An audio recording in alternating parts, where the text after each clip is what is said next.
If you want 1 pound of ground beef to stretch to feed a whole lot of people, and you still want it to taste like it's out of this world, you want to try this right here. You can call them cowboy beans, you can call them calico beans. I just call them dinner. And you're going to love this. Let's see what we got. Yep. See how we've got, oh, here. Yeah, we're starting to get really pretty color spots. That's what you want. Because that means flavor. Those dark brown bits are flavor. Ooh, that one's even better. Looky there. That's what we're after. All right, so when you're at that part, you can start breaking it up.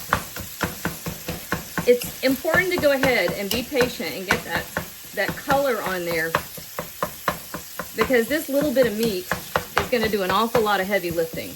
That's why we wanted that extra bit of fat. And of course, beans are an incredible food. I don't know if they're an actual superfood, although they have been a superfood in the South and in Appalachia and across the Southwest for generations. But they should be a superfood. You have so many varieties, and you can dress them up so many ways. And let me tell y'all something. If you want to stretch $1, there isn't a whole lot better you can do than throw some beans in it. All right. Here we go. Hoorah! All right, so now that we got a whole lot of little pieces, we're going to grab our onion.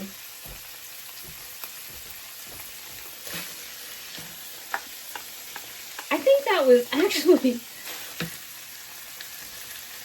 I chopped about 4 onions today. I think that might have been one little bitty onion. It's either that or it was half of a big one. I don't remember.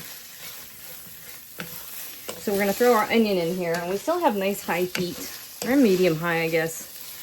We're going to let that saute for a minute, and we're going to grab our garlic. Wait until after your onion is already in there, because the onion will start to release moisture. That's why you don't add it until the beef has started to brown. Because if you've got moisture in there, your beef won't brown. And then the onion provides some insulation so your garlic doesn't burn.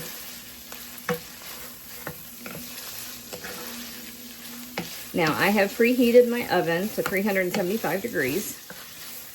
And we are just going to take the edge off that onion. This dish does bake for quite a while, so it will cook all the way through. But we're going to give it a minute to come together. And at this point, you can throw that bacon back in there. Kind of let it start to come all together. And I think I did not grab my casserole dish. Ooh, onion overboard. I didn't grab my casserole dish, so I'll get that here in a second. But let's talk about our beans. One of my earliest memories was my granny, not the fancy granny, my working granny. Man, she was beautiful. Was her making baked beans, and she would, now I am not sponsored. They are right up the road. I could probably walk there in a couple hours. Although, you know what? If you felt like it. I remember her taking those and getting rid of most of the liquid and replacing it with just about exactly what I'm going to show you here. All right. So I did drain my kidney beans, black beans, and cannellini beans. I did not drain the baked beans, and you can use whatever kind you like. I actually asked for plain old traditional, just plain old baked beans. But if you notice, if you call to have a shopper pull your stuff, sometimes you just get surprised. It's a surprise. You don't quite know what you're going to get. All right, let me get my casserole dish. All right, I grabbed my casserole dish and I gave it a spray of cooking spray. Just to kind of lubricate the works. Alrighty, so here we go.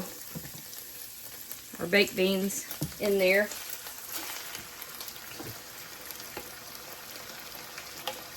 Did not drain these. And I'll say this, the degree of sweetness is up to you.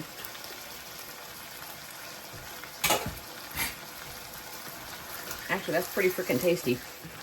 Granny used to put a good bit of brown sugar.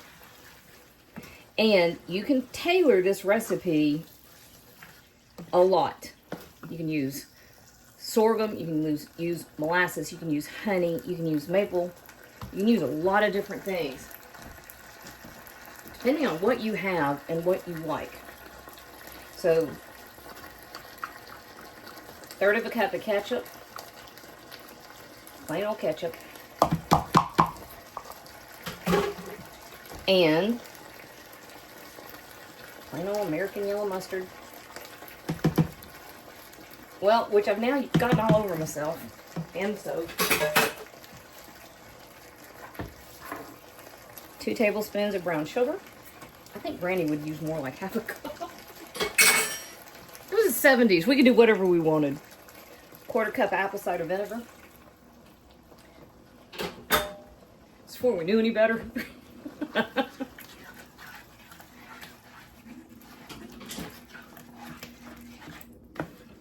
Of course, that was still when we had the 20-foot long Chevrolet station wagon with the seats that faced backwards, and your parents would smoke and crack the window, and you just go sliding all over the back seat. And we would drive to the beach with an 8-track tape cassette playing Merle Haggard. Sorry, had a bit of a moment. Okay, all of your beans right in there.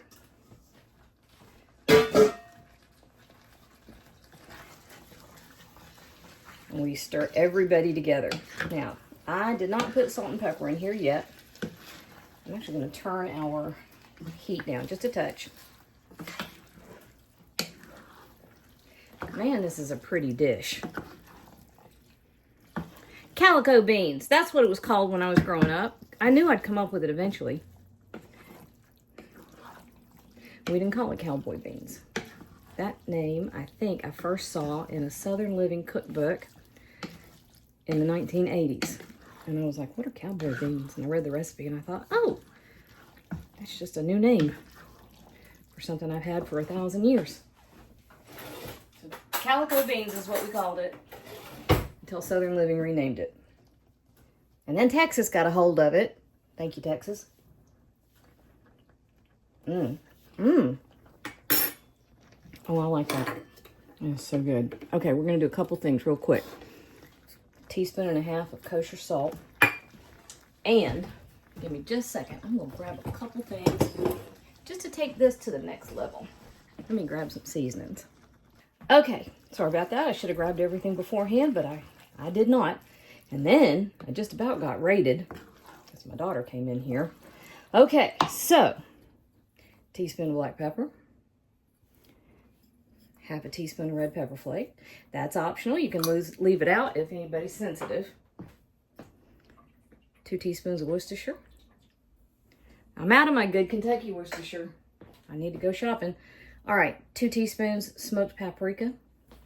And tried to find sorghum. I know I've got some somewhere. Couldn't find it. So I've got 2.5 tablespoons of honey. And that's my little fun trick. If you put cooking spray in your doodad, comes right out. Otherwise, you'll stand here for the rest of your life with honey dripping at a micron a year, and it'll never come out. But look at there. I got daggone near all of it.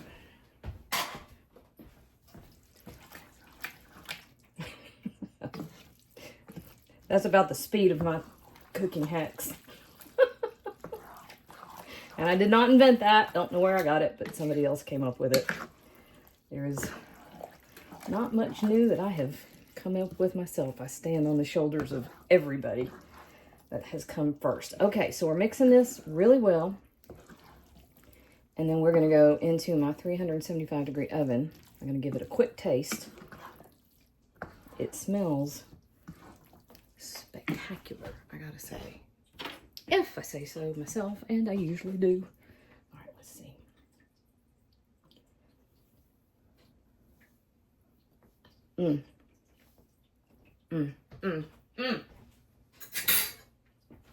Man alive.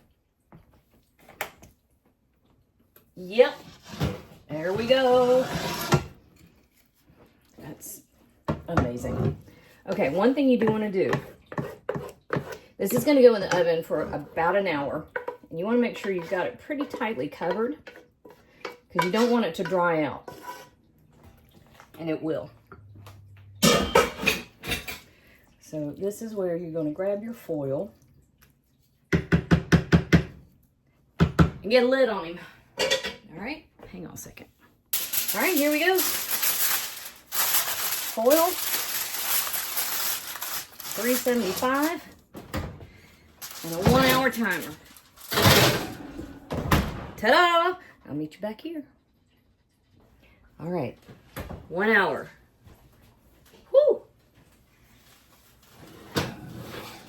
Let's see. Listen.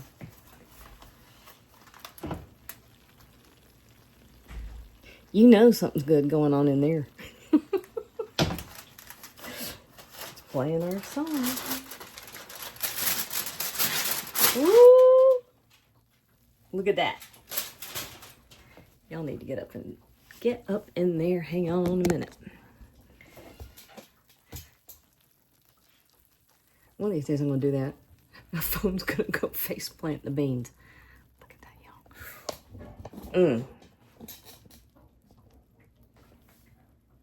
That smells like $1 million. Okay. First thing, don't do this, because this is stupid, because that is the approximate temperature of lava. But you know I got to.